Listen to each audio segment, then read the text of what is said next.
Hello，大家好，我係 Bobo 啊。今日想同大家講一講面部按摩有乜嘢用處，又會有分邊幾種類型，唔同嘅工具到底會有乜嘢分別呢？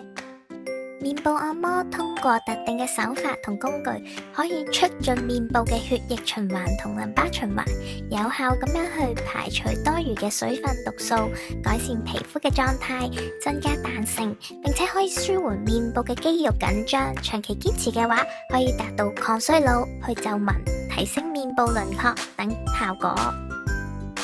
面部按摩以撥、刮、按、揉。使用常見嘅名詞包括刮痧、撥筋、小銀術等。相對於手工嘅按摩，使用面部按摩嘅輔助工具可以更加均勻、精準施加力量，提高按摩嘅效率同埋舒適度。以下同大家講一講關於工具嘅分別啦。第一，手工按摩，佢容易掌握力度，但係冇辦法處理細緻嘅位置，而且手法都會比較複雜㗎。第二，塑膠通常都會較為便宜，外觀容易磨損嚴重，重量對比會容易影響使用嘅效果，一般 Bobo 都唔建議去使用嘅。第三，金屬耐用且力度均勻，但需要注意佢係咪防敏感嘅材質，以及重量會唔會過重嘅問題而導致使用不便。第四，電動按摩儀價格通常都會比較昂貴，通過高頻嘅震動或微電流刺激肌膚，但係我哋需要去注意一啲好似眼皮等咁薄弱嘅部位唔適宜使用，並且注意零件嘅老化故障或者電池電量不足，一般都較為麻煩。第五，天然材質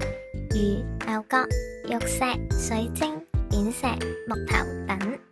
但係使用嘅時候，我哋需要去留意，因為天然嘅材質比較容易破碎，避免有刮傷皮膚嘅風險啊。另外，木頭或者牛角等天然材質喺長期使用嘅時候，佢會出現老化，容易滋生細菌，呢啲都需要定期更換噶。面部按摩係美容保養中嘅重要環節，選擇合適嘅按摩手法同工具係至關重要噶。喺使用嘅過程中，我哋需要定期去檢查按摩棒嘅狀態，確保效果同安全性。按摩嘅手法追求嘅除咗係工具，仲需要注重力度同埋技巧，避免過度去刺激皮膚啊。今日 Bobo 嘅分享就到呢度啦，多謝大家收聽，我哋下次再見啦，拜拜。